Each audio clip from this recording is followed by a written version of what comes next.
temática de neonatología, estamos hablando nuevamente de factores de riesgo y patología que son prevalentes en los niños, en los neonatos principalmente y los recién nacidos.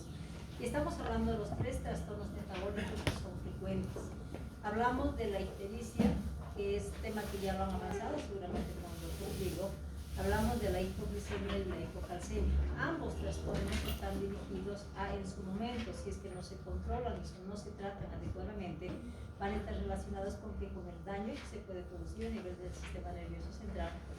Y cuando estamos hablando del trastorno que es más precoz en relación, bueno, dependiendo obviamente del caso, no si es una incompatibilidad, que si es un factor RH grave, segunda, tercera, esta seguramente ese niño ya va a nacer con microbicia severa, ¿no es cierto? Pero cuando estamos hablando del común de los neonatos, se dice que el trastorno metabólico más precoz va a ser el primer trastorno, que es el trastorno metabólico de la hipoglucemia. Entonces, de todas maneras, cuando consideramos factores de riesgo, sean en la ictericia, la hipoglicemia, la hipocalcemia, agrupa a todos los recién nacidos, que significa factor de riesgo. Estamos hablando de los prematuros, restringidos, los niños que tienen una asfixia neonatal, los niños que se van a infectar, en algún momento van a desarrollar sepsis. Entonces, tiene que haber algún factor determinante que lo someta al riesgo para producir esos trastornos metabólicos. Y cuando hablamos de la hipoglucemia, ya su nombre nos está diciendo, ¿no es cierto?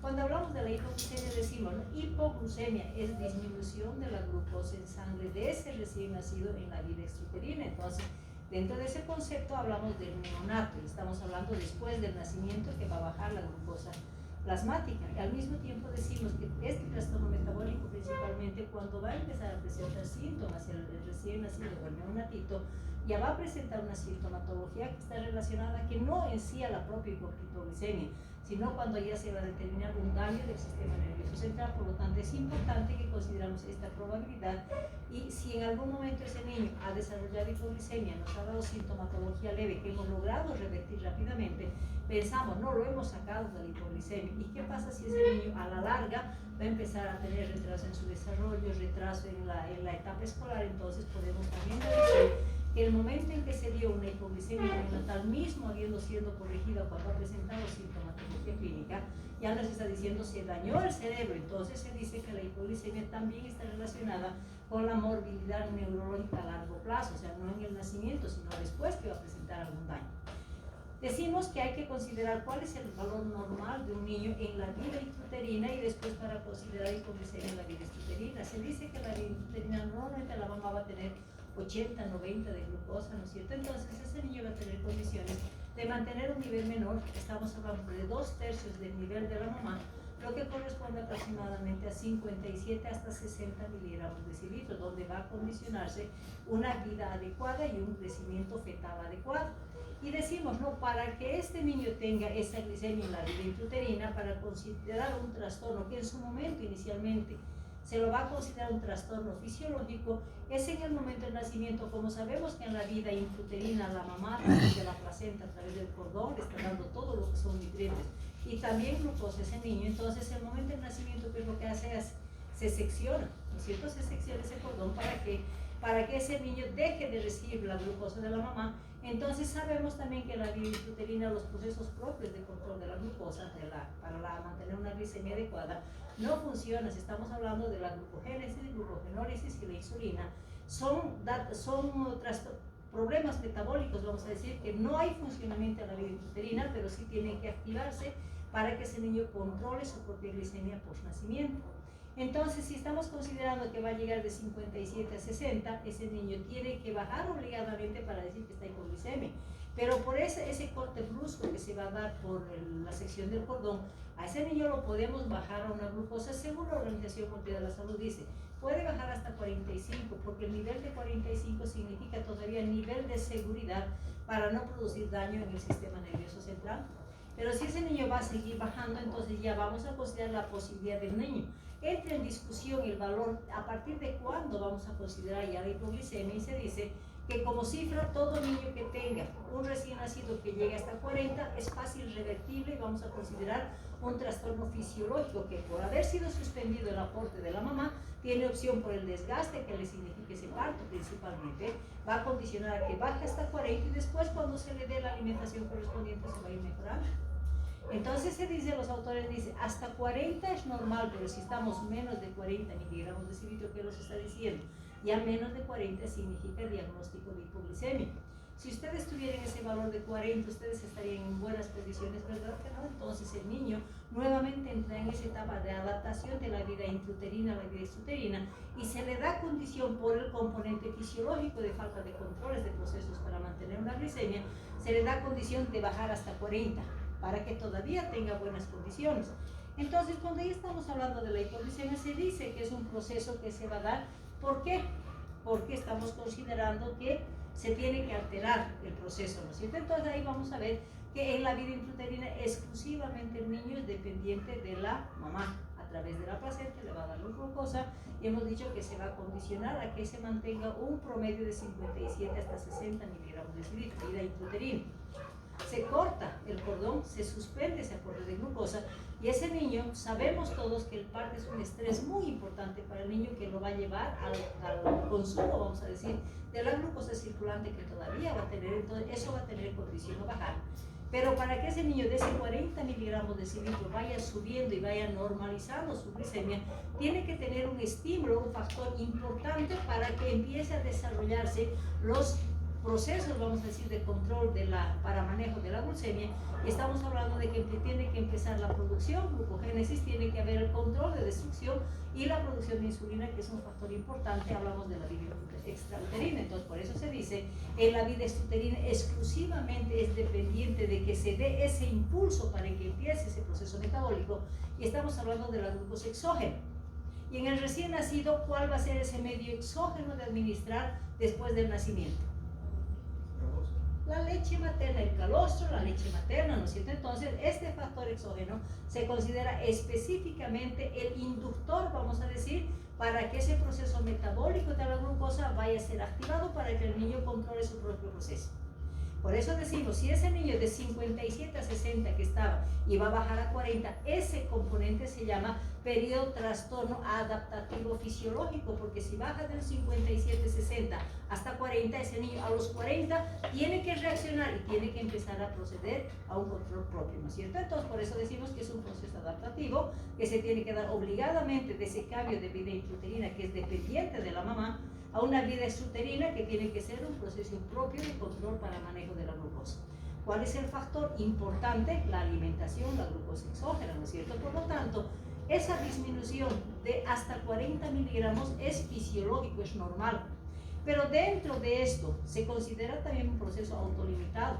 Pero para poder diferenciar si este proceso es fisiológico o patológico, que tenemos que condicionar, tenemos que ver si ese niño ha cumplido ese requisito de aporte de glucosa exógena. Por lo tanto, del programa, dentro de la atención que decimos como protocolo de atención del recién nacido, ¿qué es lo que hacemos? Si estamos hablando de un parto vaginal, hemos dicho primero se tiene que hacer el apego precoz, después del apego precoz, ¿qué va a ser? La lactancia materna precoz. ¿Cuál es el objetivo de esa lactancia materna precoz?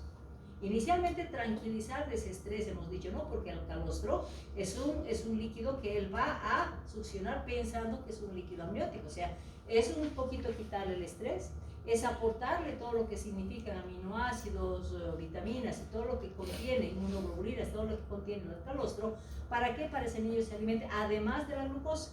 Entonces, dentro de ese proceso, para considerar que es fisiológico o patológico, se establece la lactancia materna. Por lo tanto, la hipoglicemia tiene un factor dependiente. Es dependiente de que ese niño ha recibido o no la lactancia materna.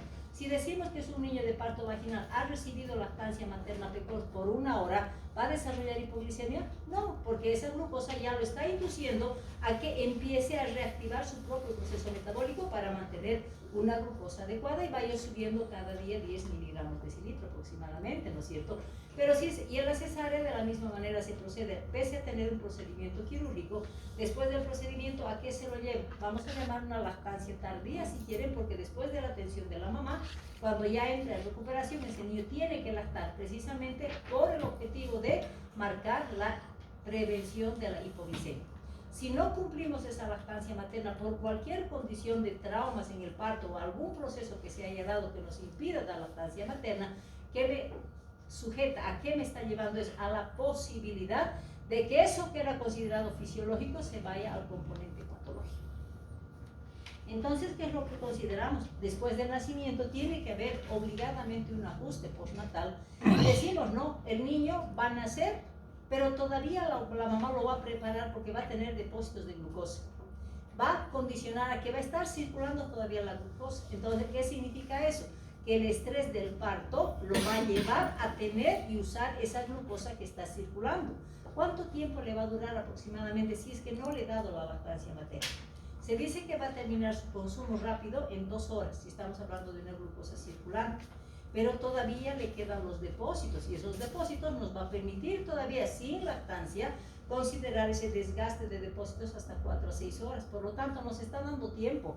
Nos está diciendo, tienen 2 horas para darle lactancia materna si no le dieron y cumplieron el protocolo. Entonces, estamos hablando de que en qué momento se va a dar esa posibilidad. En todos los sistemas públicos tienen obligación como protocolo y control de calidad dar lactancia postparto o postcesárea. Pero háblenme del centro privado. Le dan muchas veces, no cumplen ese protocolo, ¿no es cierto? Entonces ahí tenemos el riesgo de la falta de lactancia materna. Por lo tanto, el concepto que tenemos que manejar para prevenir la lactancia materna es darle la lactancia materna, pero con un componente, ¿no es cierto? Es decir, hay que darle a través de la lactancia materna precoz. Si nosotros vamos a cumplir eso que decimos, hay que darle lactancia materna precoz, porque eso me va a inducir al inicio de un proceso metabólico de control de glucosa en ese recién nacido, en la etapa postnatal, ¿qué me va a condicionar eso? Que esa glucosa le va a decir a su organismo, empiecen a producir a través de los depósitos inicialmente y a través de la glucosa exógena, ¿para qué? Para que el primer día, después de que se ha dado, vaya a aumentar a 50 miligramos de 40 que estaba post nacimiento, va a aumentar a 50 miligramos, el segundo día va a aumentar a 60 miligramos y el tercer día va a alcanzar un nivel normal que son 70 miligramos. Este incremento de glucosa, ¿qué significa? Es gracias a lo que le estamos dando la lactancia materna precoz en la condición de atención de un parto o una cesárea. ¿Qué es lo que puede fallar para que ese niño no desarrolle una transición adecuada y no mantenga esa su glucosa adecuadamente? Decimos, ahí estamos hablando, ¿no? Algo tiene que fallar en este niño para que desarrolle hipoglicemia. Y vamos a dividir en 2 grupos a los recién nacidos. Aquel niño que va a nacer antes de tiempo, el prematurito. Aquel niño, ¿por qué el prematurito? Porque ese niño se dice fisiológicamente que la mamá en la vida intrauterina le va a pasar alta concentración en el último trimestre de gestación. ¿Para qué? Para llenar los depósitos, y el mismo proceso va a condicionar a que ese niño vaya a determinar depósitos, formación de depósitos, y estamos hablando del glucógeno hepático y la grasa parto. O sea, todo recién nacido a término va a nacer ya por el aporte de la glucosa materna, va a direccionar el llenado de depósitos de glucógeno hepático y grasa parto. Eso es en la vida intrauterina. ¿Para qué? Para que ese niño, cuando nazca, pueda tener la opción de sufrir todo lo que significa el estrés del parto y posteriormente, por inducción de procesos propios, va a empezar a controlar el mantenimiento normal del nivel de glucosa, ¿no es cierto? Entonces, ¿quiénes son los niños que no van a cumplir ese cambio que se tiene que dar, esa adaptación, si quieren, a la vida exuterina? Aquellos que no han tenido tiempo de llenar depósitos. Los prematuritos, cuando nacen antes de tiempo. Los niños con restricción del crecimiento intrauterino. ¿Por qué el restringido va a tener esa condición? ¿Por qué no va a llenar depósitos? Porque muchas veces nace con las 40 semanas el restringido, ¿no es cierto? ¿Qué es el restringido? Es un desnutrido en la vida intrauterina. Y si es desnutrido, es que esa mamá no le dio la condición adecuada para un buen crecimiento y una buena ganancia de peso, ¿no es cierto? Entonces, es un niño que está restringido. Y si para mantener su propio crecimiento y desarrollo en la vida fetal no tiene las condiciones óptimas por aporte materno, ¿qué es lo que va a pasar? Va a utilizar todo lo que la mamá le está dando para mantenerse en buenas condiciones, aunque con bajo peso, pero no le lleva al tiempo, si quieren, o la cantidad de glucosa a llenar depósitos. Entonces, ese niño restringido al crecimiento intrauterino, que es desnutrido, no tiene tiempo porque utiliza su propia energía para mantenerse vivo, pero no le condiciona para llenar depósitos. Cuando estamos hablando de que el niño, por cuestiones, por ejemplo, un niño que nace con distrés respiratorio, no va a tener condiciones de alimentarse inmediatamente, entonces puede ser sometido a un ayuno prolongado. Y si estamos condicionando que el impulso para que empiece el proceso metabólico es la glucosa exógena, entonces obviamente todo niño que es sometido a un ayuno, independiente cuál sea la condición patológica que nos lleve a esto, va a desarrollar una hipoglicemia. Hablamos de disminución en la producción, por ejemplo, el estrés perinatal, decimos que es riesgo porque todo tejido hipóxico es alto riesgo. ¿Por qué? Porque va a llevar al alto consumo, ¿no es cierto? Estamos hablando de la hipotermia, que es un factor, y los trastornos metabólicos propios que pueden hacer ese niño. Entonces, todo este grupo de niños se debe a que desarrolla una hipoglicemia por una producción inadecuada y por falta de depósitos de glucógeno hepático y grasa par. Esa es su condición. Nos vamos al otro grupo de niños, no a los pequeños, sino más bien a los grandes. Hablamos del macrosómico. ¿Y qué tipo de madre va a producir generalmente hijo macrosómico? La diabetes gestacional. Entonces, cuando ese niño está en la vida intrauterina y la mamá ha desarrollado una diabetes gestacional, sus niveles de glucosa pues van a subir 250 hasta 300, ¿verdad? Entonces, ese es el volumen de glucosa que le va a traspasar a través del cordón. Que si bien el niño va a recibir ese aporte de glucosa, lo que le va a permitir tener mayor ganancia de peso, porque recibe mucho más energía, ¿verdad? Pero al mismo tiempo, ese niño no puede condicionar a que reciba esas cargas y esté tranquilo. Como la insulina en la vida intrauterina no es un factor dependiente de control de glucosa, ¿qué pasa con aquel niño que es hijo de madre diabética? La insulina se produce precozmente, porque ese organismo se está defendiendo, porque si le voy a dar cargas altas de glucosa, ese organismo tiene que controlar y lo controla a través de la producción de insulina. Entonces, ¿qué es lo que condicionamos en ese hijo de madre diabética? Que precozmente en la vida intrauterina ya empieza a producir cantidades excesivas de insulina como mecanismo de defensa a las cargas que está recibiendo, ¿no es cierto? Entonces, eso me va a condicionar conceptualizarlo como un niño hiperinsulínico. Ese niño hiperinsulínico, ¿qué es lo que pasa? Nace, la insulina desaparece así por arte de magia, ¿verdad que no? Le hemos cortado el cordón, le hemos quitado ese aporte de glucosa y ese niño pues le queda todo el estrés, porque todo niño macrosómico puede tener problemas en el parto, estrés perinatal, estrés del parto, pero además en su sangrecita está circulando la insulina. Entonces, fuera de lo que significa ese consumo por el estrés que va a significar ese parto difícil, vamos a decir, ¿qué es lo que pasa? Sigue circulando la insulina, pues y en menos de una hora se va a consumir todo lo que significa la glucosa que está en sangre, ¿no es cierto? Por ese hiperinsulinismo. Principalmente eso se realiza con los hijos de madre diabética, pero también podemos tener algunas anomalías congénitas, ¿no es cierto? Como un funcionamiento anormal, como la hiperplasia de los islotes de Langerhans, como tumores en el páncreas. En algún momento hablamos de la interrupción súbita de la glucosa por algún factor donde el niño estaba recibiendo una cantidad excesiva, entonces como consecuencia esos niños nos van a desarrollar ese hiperinsulinismo y como consecuencia una hipoglicemia, que es la hipoglicemia más grave. Entonces, cuando ya estamos hablando del metabolismo, ¿qué es lo que ocurre en la vida intrauterina y qué es lo que ocurre en la vida extrauterina? Cuando hablamos de la vida intrauterina, hemos dicho, primera condición, ese niño no maneja su metabolismo, es dependiente de la madre, ¿no es cierto? Entonces ahí hablamos que es dependiente de la glucosa materna, le va a dar aminoácidos, todo lo que necesita, ¿no es cierto? Luego le va a traspasar y decimos que un promedio va a ser de 57 miligramos decilitros durante la gestación, puede llegar hasta 60, ¿sí? Este es un valor normal, pero en el feto, ¿qué es lo que se va a dar? Que le va a dar condiciones a llenar depósitos principalmente, porque ese es su objetivo. Pese a que la mamá le está dando la glucosa correspondiente para mantener un buen crecimiento en esa vida fetal, al mismo tiempo lo que se va a dar es la síntesis del glucagón. Esto es favorecido en mayores cantidades y si el glucagón se está produciendo, no hay que lo destruya. Entonces la glucogenólisis no está funcionando porque está con acción mínima. Hemos dicho, no, glucogenólisis e insulina no están activas en la vida intrauterina. Entonces aquí nos está mostrando que no hay destrucción, por lo tanto permite que haya un incremento de glucagón. Ese incremento me va a llevar a que empiece a llenar depósitos y va a ser el primer depósito que va a ser disponible para ese niño en el nacimiento y por nacimiento, el glucógeno hepático. Al mismo tiempo decimos, ¿y qué es lo que pasa? En otro depósito que es la grasa parda o tejido celular subcutáneo. Entonces hay bastante producción en depósitos de grasa parda. ¿Por qué? Porque esa producción de insulina glucagón, la relación poca insulina y mucho glucagón, le permite además relacionar con una supresión de lipólisis. Por lo tanto, esta condición le está diciendo puede llenar tejido celular subcutáneo, segunda fuente energética. Por lo tanto, ese niño nace con depósitos tanto de glucosa, tanto de glucógeno hepático como de grasa parda o tejido celular subcutáneo. ¿Energía para qué? Para poder soportar la transición del parto a la vida extrauterina. ¿Cierto? Esa es la condición, por lo tanto, está protegido en la vida intrauterina y preparado, vamos a decir, para el del parto.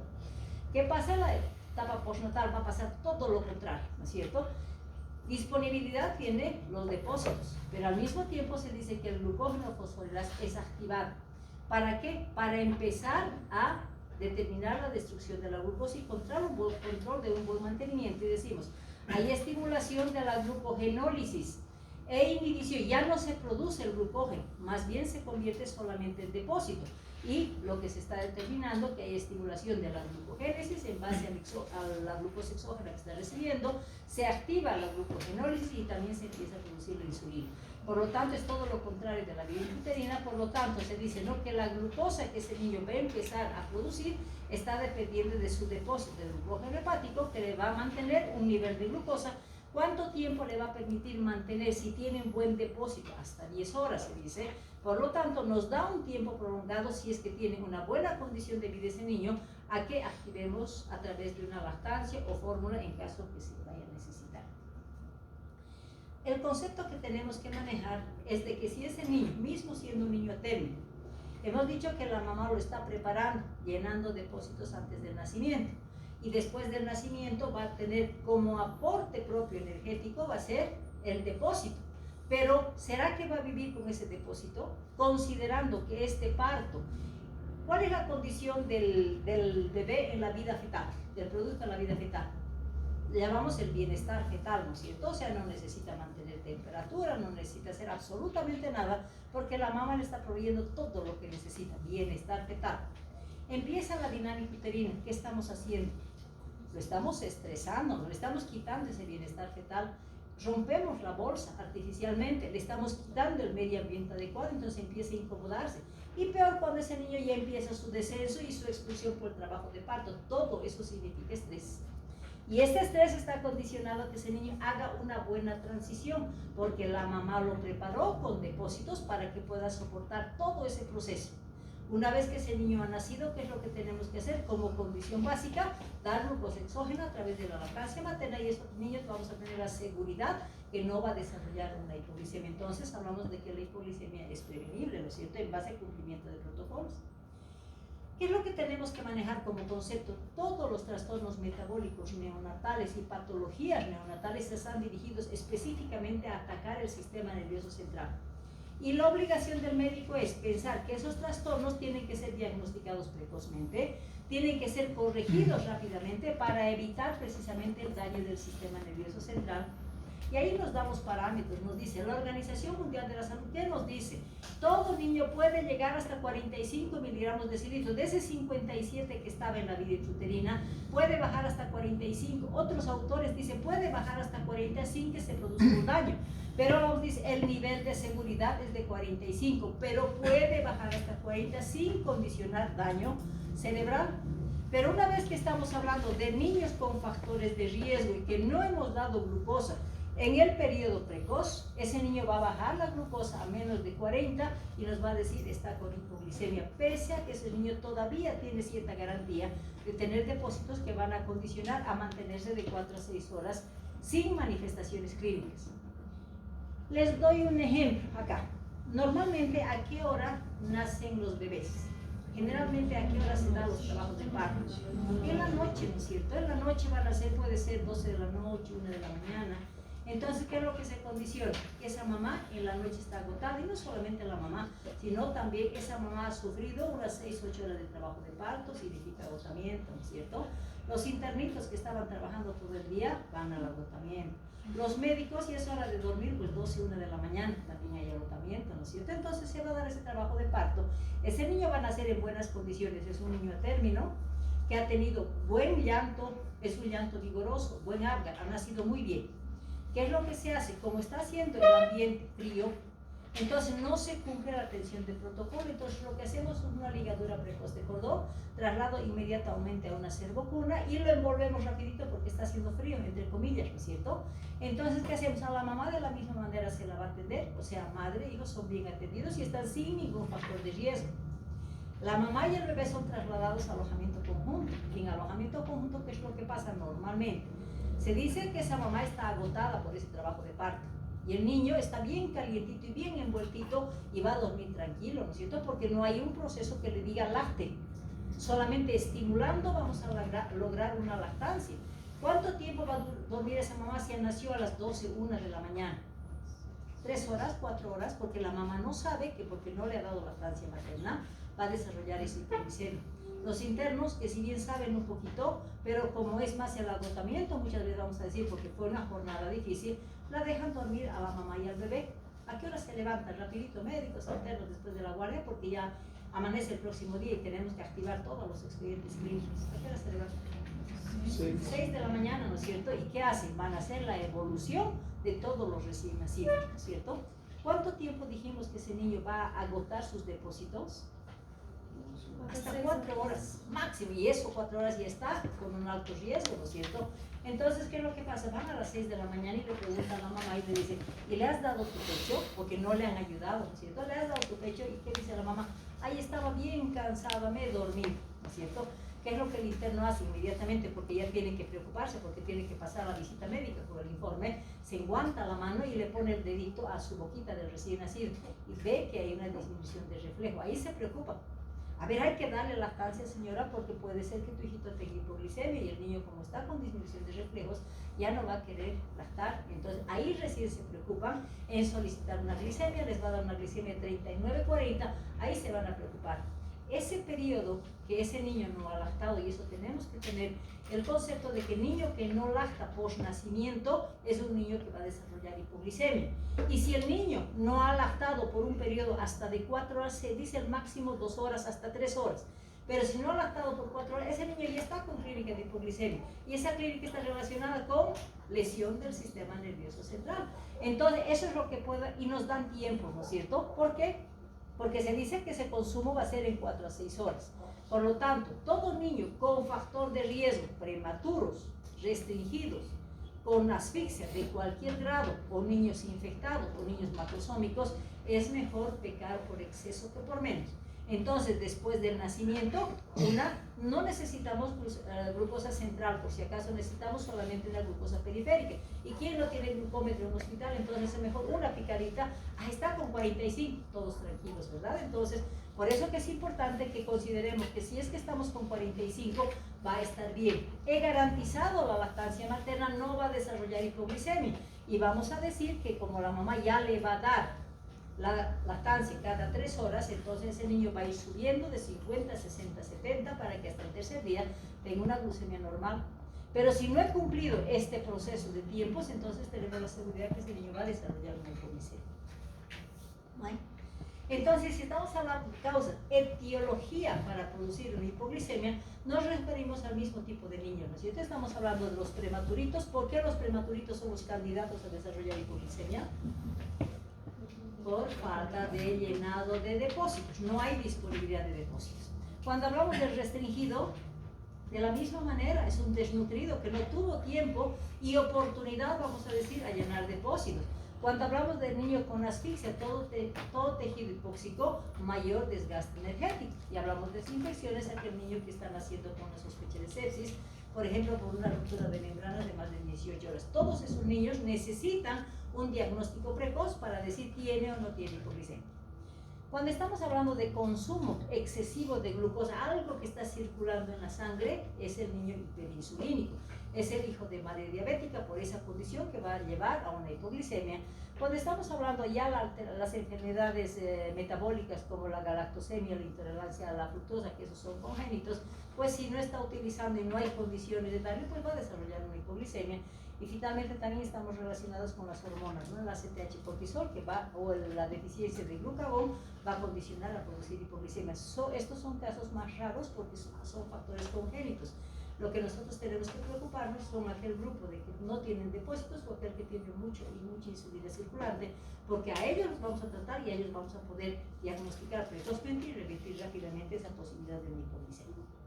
Por lo tanto, si estamos hablando de causas, el por qué ese recién nacido o neonatito va a desarrollar hipoglicemia, primero, va a ser siempre condicionado a falla de proceso. Cuando no cumplimos la lactancia materna precoz, ¿no es cierto? Esta es la primera condición. Niño con antecedente de no haber recibido lactancia materna, ojo, puede estar desarrollando una hipoglicemia. Cuando estamos hablando de deficiencia de depósito, eso no está condicionado a la lactancia, está condicionado a un nacimiento precoz como el prematurito o un niño desnutrido como un restringido el crecimiento intrauterino. Y finalmente el hiperinsulinismo está condicionado a que esa madre desarrolló diabetes gestacional, lo que condicionó a un exceso de producción de insulina, todos ellos candidatos a desarrollar una hipoglicemia. ¿Será la hipoglicemia con todo lo que estamos revisando prevenible? ¿Qué dicen ustedes? ¿Se puede prevenir la hipoglicemia con todos esos factores de riesgo? Sí, porque van a diagnosticar cuando esté empezando, que tenga por ejemplo un 39 de glucemia sin ningún síntoma. Eso es algo bueno porque van a hacer un tratamiento rápido y van a prevenir esa hipoglicemia y van a prevenir el daño que se pueda dar en algún momento. Porque el concepto que vamos a manejar es que los trastornos metabólicos, los tres que estamos hablando del neonato, está dirigido a daño del sistema nervioso central. Y si hablamos de la hipoglicemia, ese daño cuando ya hay síntomas quiere decir que estamos con daño, con lesión del cerebro, por eso está presentando la clínica. Que si bien cuando estamos hablando de que la clínica no es específica, hablamos de síntomas específicos, pero tenemos que considerar, así como el cerebro está siendo afectado, entonces las manifestaciones clínicas van a estar relacionadas también a la manifestación del compromiso del estado de conciencia. Por lo tanto, ese niño que no ha recibido una glucosa exógena y está con una hipoglicemia, primero me va a mostrar una disminución de actividad. Va a ser un niño que va a estar con compromiso del estado de conciencia, va a estar hipoactivo. Lo estimulamos, ese niño no va a poder llorar, tiene un llanto débil. Entonces, inmediatamente vamos a probar lo que el niño tiene más desarrollado, que es el reflejo de búsqueda succión. Entonces, si lo estamos viendo demasiado dormido, lo queremos activar y ese niño no despierta adecuadamente, tenemos obligación de verificar el reflejo de búsqueda y succión. El de búsqueda, pegarle la manito alrededor del labio, el niño va a buscar. Y si no busca, tengo que meter el dedito a la boca, mano enguantada, con guantes limpios. Entonces vamos a considerar, si no chupa el dedito, ¿qué me está diciendo? Disminución de reflejos. Entonces ya estoy asociando al compromiso del estado de conciencia y a la debilidad de reflejos, que son los más desarrollados, como el búsqueda y succión, ¿no es cierto? Ya me está dando un prediagnóstico. Si no sé que ese es un predictivo de clínica de una hipoglicemia, ese cuadro va a ser progresivo. A ese niño va a tener compromiso, va a entrar en estado de letargia, hipotonía generalizada, para entrar en estado de estupor, con una respiración irregular. Ese niño va a parar de respirar, puede entrar en periodo de apnea, va a compensar un poquito el corazón, va a entrar un poquito en taquicardia, pero después, como no se le dan condiciones de manejo de la glucosa, va a empezar con bradicardia y finalmente nos va a decir, ya dañé el sistema nervioso central, y ese daño se va a manifestar en la convulsión. Cuando hablamos de una convulsión, de una hipoglicemia, ¿será que va a ser esa clínica florida que hemos mencionado con movimientos tónico-clónicos, pudiendo ser locales o generalizados? ¿Qué tipo de convulsión nos va a dar la hipoglicemia? Que ni siquiera eso va a ser así manifiesto. ¿Cuál es la convulsión que se va a presentar en un niño con hipoglicemia? Y si no lo sabemos reconocer, tampoco vamos a poder diagnosticar. ¿Cuál es el signo patognomónico de una convulsión del recién nacido? Y la mamá nos va a decir, está volcando sus ojitos. Entonces, el recién nacido no tiene esos movimientos tónico-clónicos que hemos dicho, simplemente pierde el estado de conciencia y los ojitos los vuelven. Por eso, como se ve solamente una porción de los ojos, todo está más, se visualiza las escleras, vamos a decir el signo del sol naciente, como si ahí arribita se pudiera ver el sol naciente, ¿no es cierto? Por eso se le ha dado esa característica. Entonces, como crisis convulsiva, tenemos un signo patognomónico. Si no consideramos como no es un movimiento tónico, no hay una clínica florida, muchas veces no lo percibimos y no reconocemos, ¿no es cierto? Ese niño va a entrar en coma y va a morir. ¿En cuánto tiempo? En las primeras 12 horas de vida. Entonces, por eso que les digo que cuando estamos hablando de hipoglicemia es prevenible. Vamos a condicionar simplemente a hacer un laboratorio para decir si tiene o no tiene, porque eso se va a revertir muy fácilmente. Entonces, cuando estamos hablando de una hipoglicemia, ahí consideramos Si tenemos todos los recién nacidos con factor de riesgo, ¿qué tenemos que hacer? Pedirle por la glucemia, porque si vamos a esperar que se dé clínica ya es tarde, ya hay daño, ¿cierto?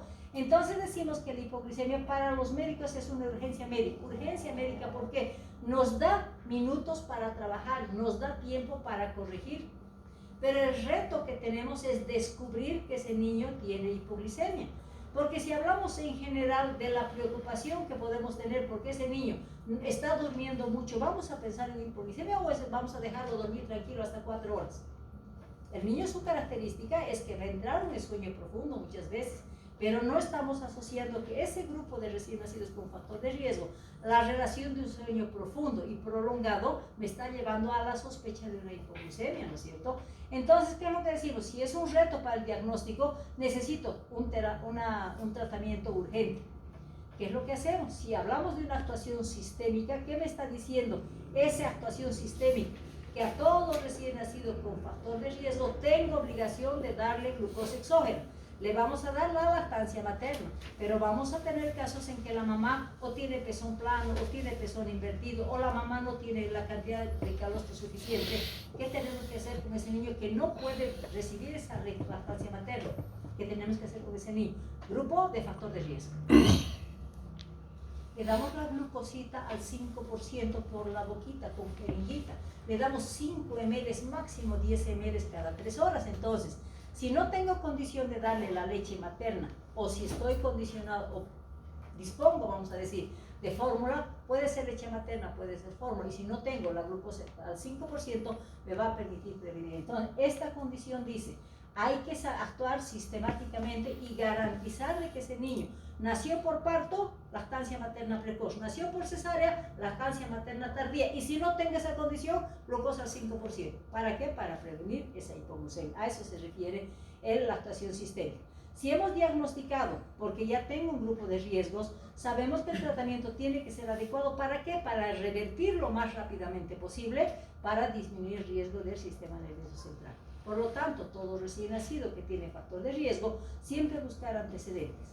Y una vez que se ha determinado el nacimiento con ese grupo de recién nacidos con factor de riesgo, obligadamente laboratorio, simplemente un pinchacito, una gota necesito. A través de un glucómetro dosificar la glucosa. Hemos dicho, no necesito central, puede ser periférica. Eso me salva la vida de ese niño y el daño del sistema nervioso central.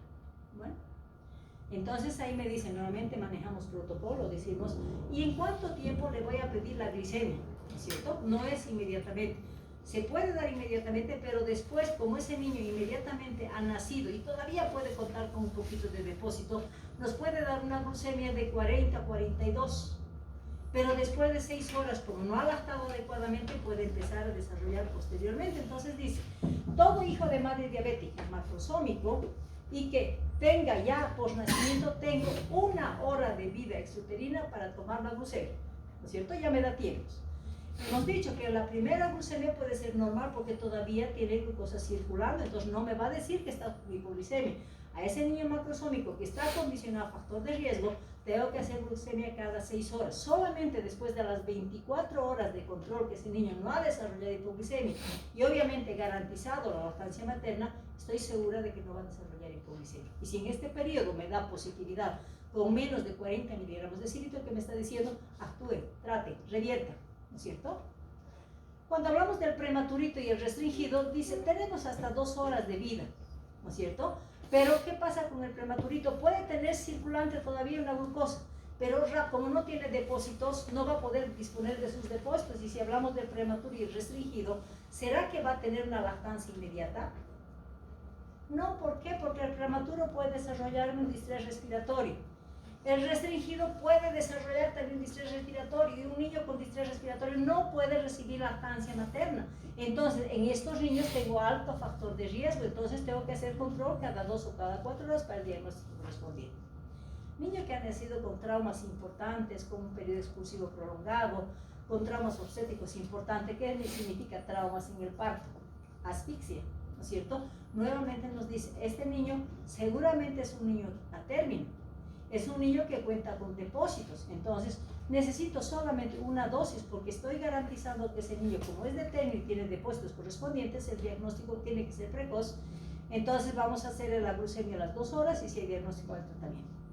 Y hablamos de otra causa aquí, la exsanguínea transfusión. Han llevado ya ictericia. ¿En qué casos se realiza una exsanguínea transfusión? ¿Cuál es la indicación de una exsanguínea transfusión? Estamos hablando de trastornos metabólicos. En la hiperbilirrubinemia, ¿no es cierto?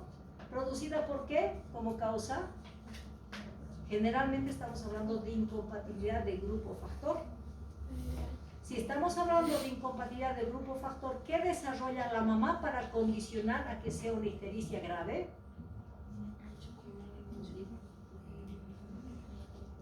¿Qué desarrolla?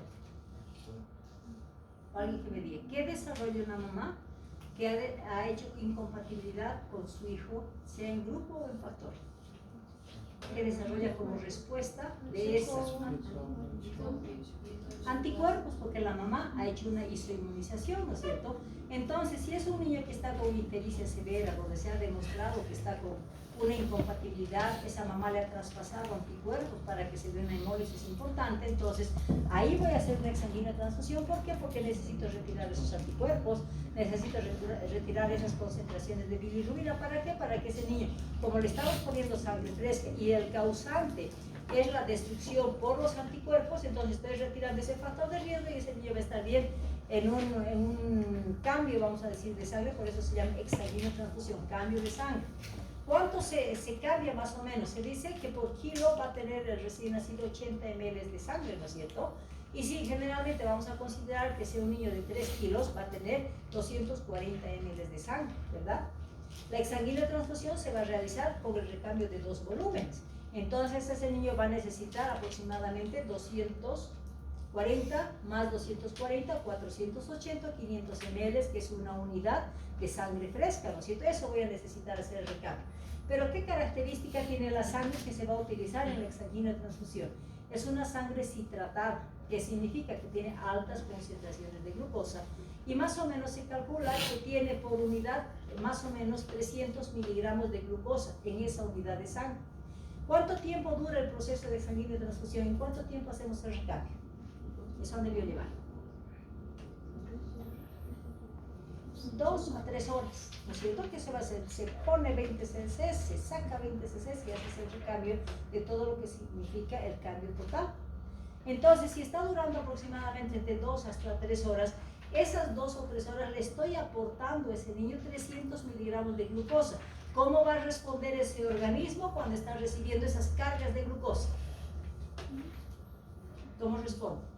Si hemos dicho que en el hijo de madre diabética va a responder con hiperinsulinismo, si le estoy dando cargas de glucosa, ¿no va a responder también con un hiperinsulinismo transitorio? Va a tener la misma respuesta por esa sobrecarga que le estamos dando de glucosa. Post-exsanguíneo o durante el exsanguíneo, ese niño va a responder con la producción excesiva de insulina. Por lo tanto, lo que me va a quedar post-exsanguíneo transfusión va a ser precisamente un niño hiperinsulínico, pero transitorio.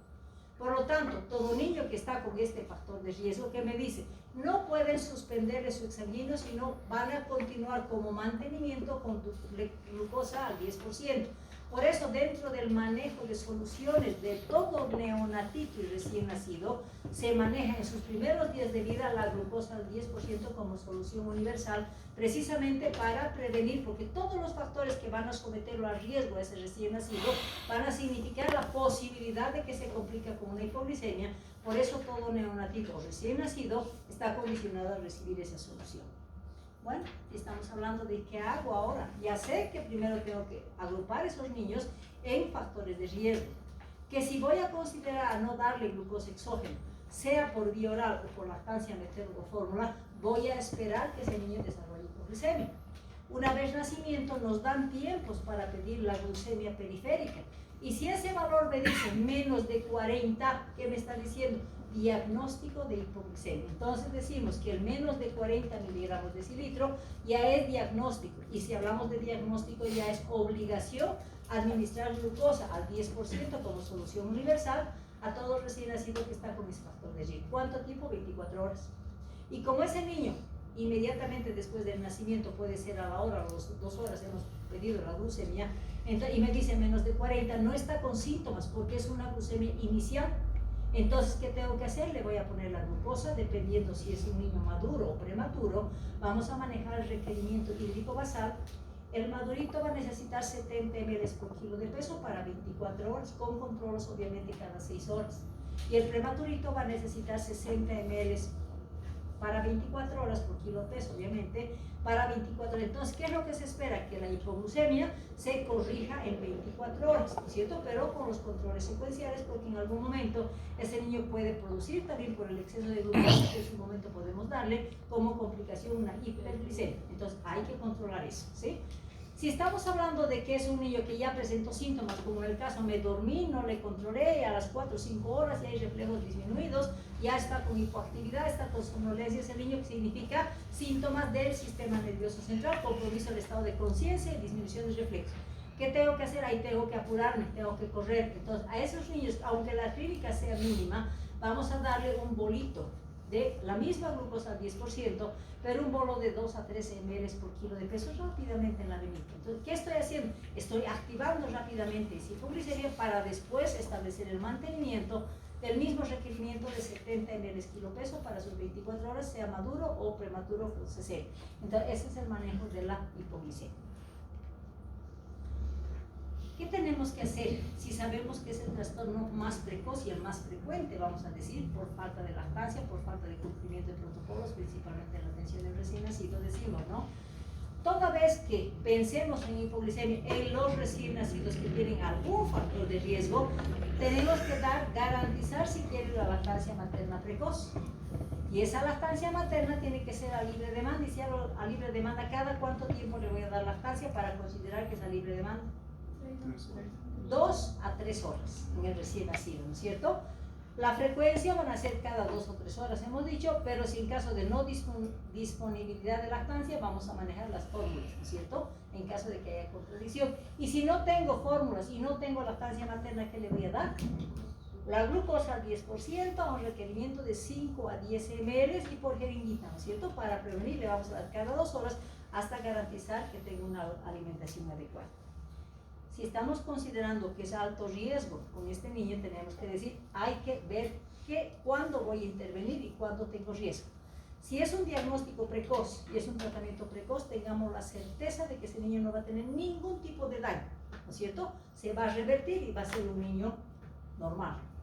Pero si estamos hablando de que si no se ha diagnosticado precozmente y hemos hecho el diagnóstico después de 4 a 6 horas y ya tiene clínica, ya tengamos la seguridad, no sabemos el grado de daño, pero ya es una manifestación clínica de deficiencia o alteración del sistema nervioso central. Entonces decimos, va a haber en algún momento condición de que ese niño tenga riesgo de disminuir la capacidad intelectual e incluso de disminuir su desarrollo. Porque si estamos hablando de esta condición, me va a llevar a ¿qué? A que el diagnóstico tardío siempre vamos a condicionar a una secuela neurológica en su momento que pueden ser graves. Entonces, si vemos que estamos manejando la hipoglucemia, simplemente cumplir protocolos.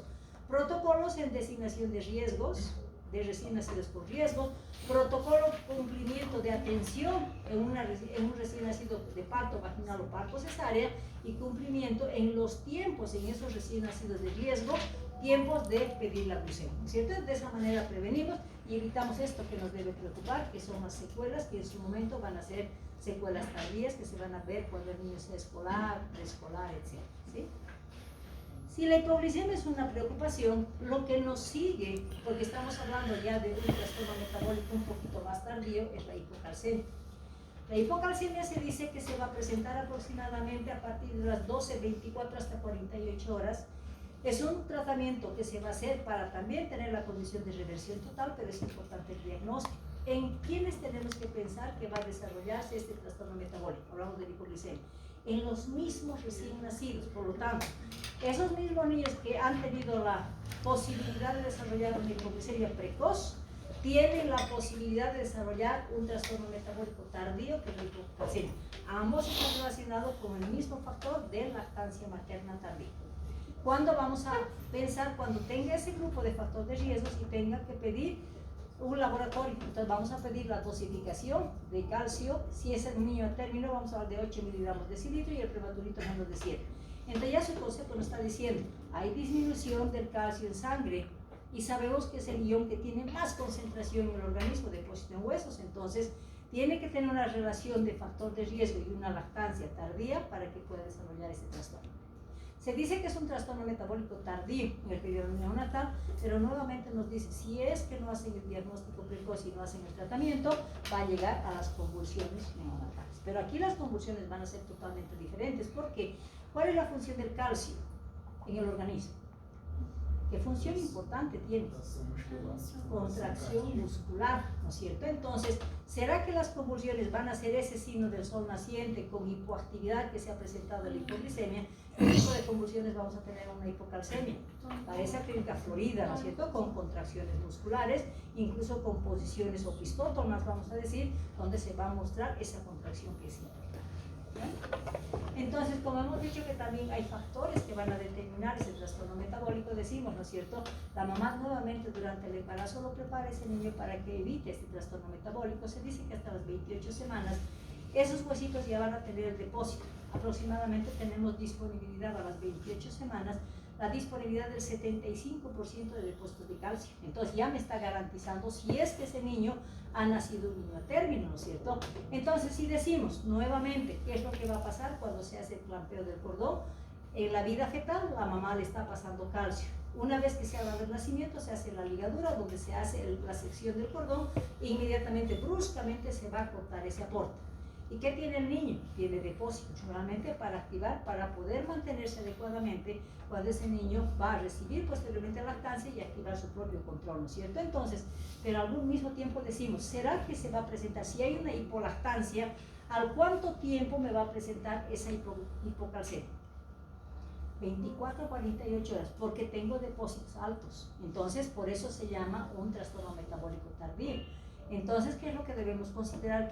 Algo que es importante, que va a ser la hormona, que va a estar relacionada con la mantención de calcio en sangre, es la paratormona, ¿no es cierto? Y el recién nacido ya tiene una concentración adecuada de la paratormona para controlar el nivel de calcio en sangre, ¿no es cierto? Entonces, pero existen ciertos factores que van a ayudar y van a permitir una absorción, una producción y un control.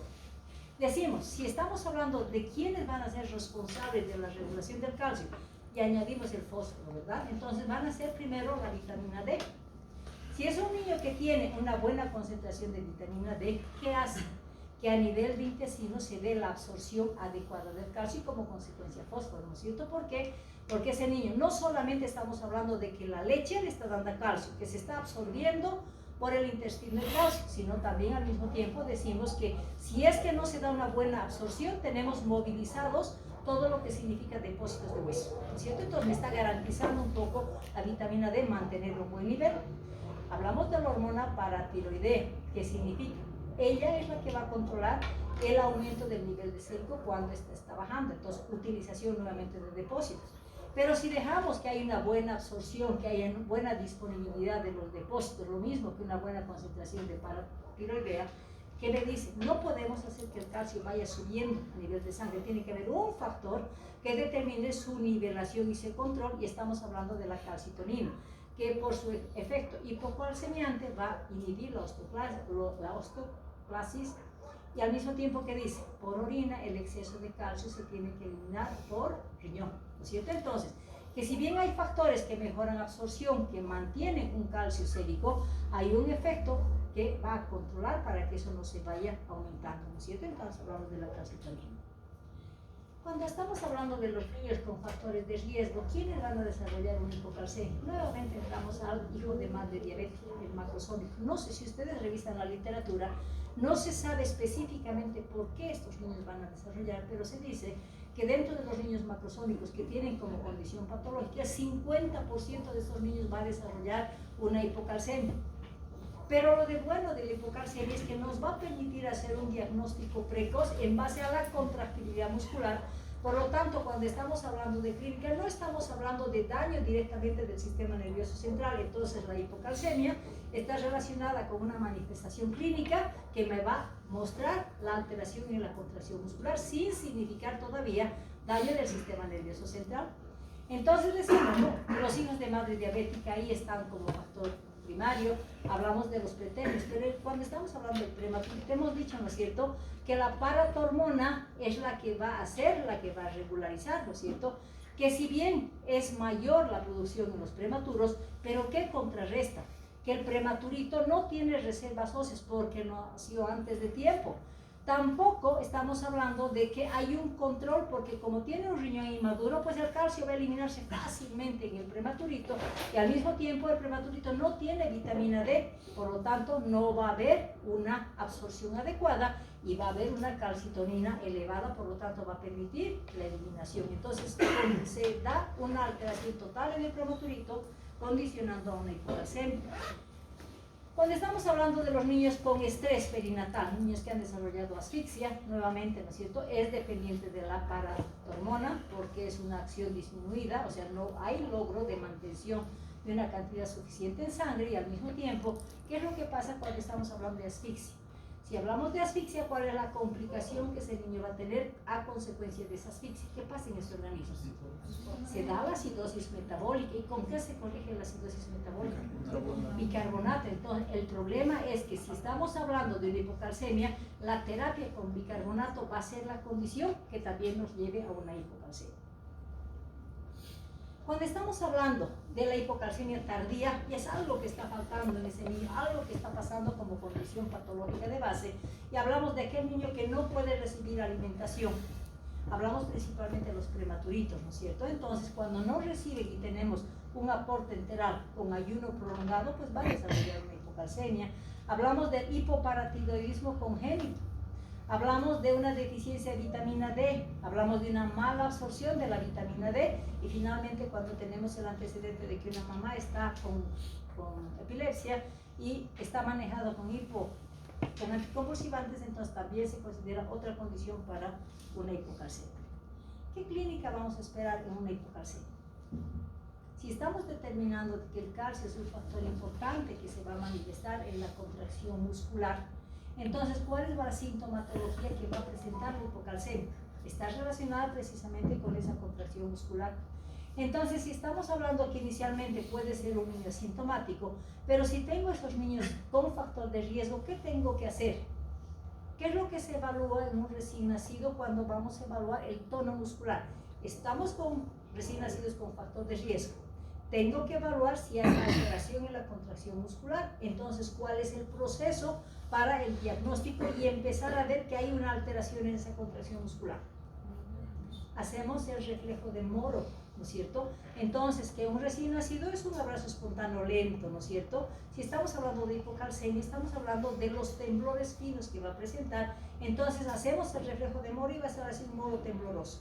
Primer dato de sospecha clínica de una hipocalcemia. Después de hablar de esos temblores finos que se va a dar, si lo estimulamos a ese niño, es un niño que va a estar irritable, va a estar llorón, ¿no es cierto? Al mismo tiempo, inmediatamente de esos temblores me voy a ir directamente a la evaluación de los pies. ¿Y qué es lo que hacemos? En el piecito hacemos esto, ¿no es cierto? ¿Y qué es lo que hace? El piecito se va a mover así. ¿Qué es eso? Es el clonus. Puede ser prolongado y puede ser estimulado y puede ser prolongado. Entonces, la presencia de un clonus espontáneo, provocado, asociado a un Moro tembloroso, diagnóstico clínico de hipocalcemia. Pero si no tenemos ese conocimiento y no evaluamos, eso va a ir aumentando. Entonces, ahí vamos a tener alteración de reflejos tendinosos. Ese niño va a vomitar, va a tener rechazo a la alimentación. Pero ¿qué es lo que me preocupa? Es que si ese cuadro nuevamente es progresivo, va a empezar a implicar el funcionamiento del sistema nervioso central. Entonces vamos a hablar de una depresión del sistema nervioso central, va a entrar en letargia y apnea. Si ese niño está con contracciones musculares, entonces va a empezar a estimularse ese tipo de convulsiones, entonces va a presentar convulsiones, iniciando con crisis focales para posteriormente dar una crisis generalizada. Y si estamos hablando de crisis focales, vamos a hablar de temblores finos en la extremidad, va a ser eso, ¿no es cierto? Manitos o piecitos. Entonces hablamos de contracciones musculares tipo convulsiones, pero focalizadas en una de las extremidades. Pero si eso sigue progresando, va a tener un compromiso general. Y si hay un compromiso general, ¿qué es lo que va a condicionar? Ese niño va a entrar en un estado de tetania y después va a morir. ¿cierto? Entonces, nuevamente estamos hablando de que hay alto riesgo de muerte. Entonces, si estamos hablando de que hay una clínica sugestiva con el moro tembloroso y el clonus espontáneo o provocado, ¿qué me está diciendo? No hay necesidad en ese momento todavía de pedir dosificación de calcio. ¿Por qué? Porque se dice que la leche maternizada, la fórmula, es el primer medio de corregir esa hipocalcemia. Si estamos condicionando a que la hipocalcemia también está relacionada con la deficiencia en la alimentación de calcio por el sistema digestivo, la leche de fórmula aproximadamente cada 100 ml tiene 350 miligramos de calcio. Entonces, ¿qué es lo que hacemos? Vamos a utilizar esa leche de fórmula, vamos a darle 20 ml cada 2 horas y se supone que ese niño va a tener la condición de absorber y corregir. Entonces, el inicio de una hipocalcemia clínica con el moro tembloroso y el clonus espontáneo se corrige con leche de fórmula. Si vamos a administrar aproximadamente 6 horas, cada 2 horas la leche de fórmula, y ese niño intensifica las contracciones musculares, ¿qué me está diciendo?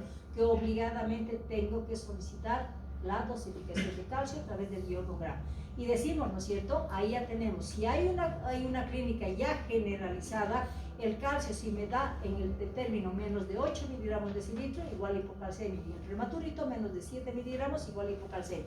Si esto me está diciendo que ya es positivo, puedo pedir en algún momento el electrocardiograma, vamos a tener un intervalo prolongado, pero si estamos hablando de una hipocalcemia que está relacionada también con una deficiencia de la alimentación, que tenemos que hacer al mismo tiempo de estar manejando una hipocalcemia. Unir los dos trastornos metabólicos. Entonces, si tenemos un niño con hipocalcemia, si estamos condicionando a que la hipocalcemia se está produciendo por una hipolactancia o deficiencia de la lactancia, ¿cuál es la causa que se produce la hipoglicemia? Lo mismo, la hipolactancia. Entonces, toda vez que vayamos a pedir un calcio, pidamos obligadamente una glucemia. ¿Por qué? Porque como vamos a ver nivel de sangre, entonces puede estar junto tanto la hipoglicemia como la hipocalcemia, porque las causas van a ser las mismas. Entonces, si tenemos, hemos dicho, ¿no? Cuando tengo una hipocalcemia clínica con un clonus o un moro tembloroso, solamente fórmula. Cuando tengo un laboratorio clínico que me dice menos de 8, menos de 7, dependiendo si es tetérmico o prematurito, me dice actúen con el medicamento que es específico, que es el gluconato de calcio. Hablamos de la dosis de 100 miligramos kilo peso, pero eso vamos a corregir en 24 horas. Y para eso necesito garantizar una vía periférica permeable adecuada. ¿Por qué? Porque si el gluconato de calcio va a extravasar el tejido blando, va a producir necrosis de tejido. Entonces hay que asegurar una vía periférica adecuada, y lo que vamos a hacer es darle a la dosis de 100 miligramos, vamos a disolver. Podemos manejar suero glucosado o podemos utilizar suero fisiológico, en este caso, para darle cada 8 horas. Pero ¿cuál es el riesgo que tengo con la administración del gluconato de calcio? Podemos producir un paro cardíaco si es que se da rápidamente. Por eso se dice que se tiene que dar, dependiendo del peso del niño y del volumen que vamos a administrar, por bomba de infusión o por microgoteo. Vamos a dar en el tiempo de 8 horas, pero ese niño durante la administración del calcio tiene que estar monitorizado, porque la frecuencia cardíaca es el alto riesgo para que produzca un paro cardíaco. Podemos corregir en 24 horas y ese niño va a estar en buenas condiciones. ¿Cuál es la frecuencia cardíaca normal en un recién nacido? O un neonatito, en este caso, de 2 o 3 días. Ya, estamos hablando de 120 a 140 veces hasta 150, ¿no es cierto? Pero si a través del gluconato de calcio estamos controlando, estamos monitorizando y vemos que los latidos son menos de 100, ¿qué me está diciendo? Está con diagnóstico de bradicardia. Entonces hay que parar ese gluconato porque ese niño va a parar. Entonces, por eso que es importante el control de la frecuencia cardíaca.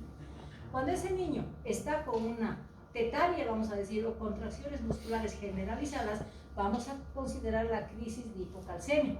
Entonces, o cuando el niño ya está presentando crisis convulsiva, entonces le vamos a hacer una dosificación de calcio y me dice, todo niño que tenga 5 miligramos de decilitro está en una crisis.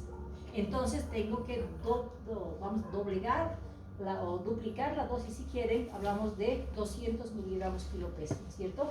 Pero vamos a diluir nuevamente en glucosa al 10% porque necesito darle energía, o también en agua destilada o suero glucosado, ¿no es cierto? Y vamos a administrar, como estoy en una crisis de tetania, vamos a administrar lentamente en 10 minutos. esos 200 miligramos y después continuamos con los 100 miligramos como mantenimiento durante otras 24 horas. Entonces, es importante diferenciar el momento clínico que vamos a encontrar. Una hipocalcemia clínica, simplemente con fórmula vamos a corregir. Controlo a las 6 horas. Si a las 6 horas no mejora, dosificación de calcio. Si el calcio me dice de 8 o 7, en base a si es de temperatura, igual glucosa endovenosa.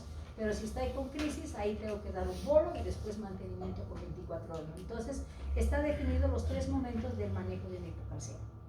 Es importante que estemos hablando de convulsión, entonces en todo neonatito que va a presentar convulsión es importante definir, y si convulsión no será por un compromiso del sistema nervioso central, estamos hablando de una sepsis o estamos hablando de una meningitis, tanto la sepsis como la meningitis, para desarrollar crisis convulsiva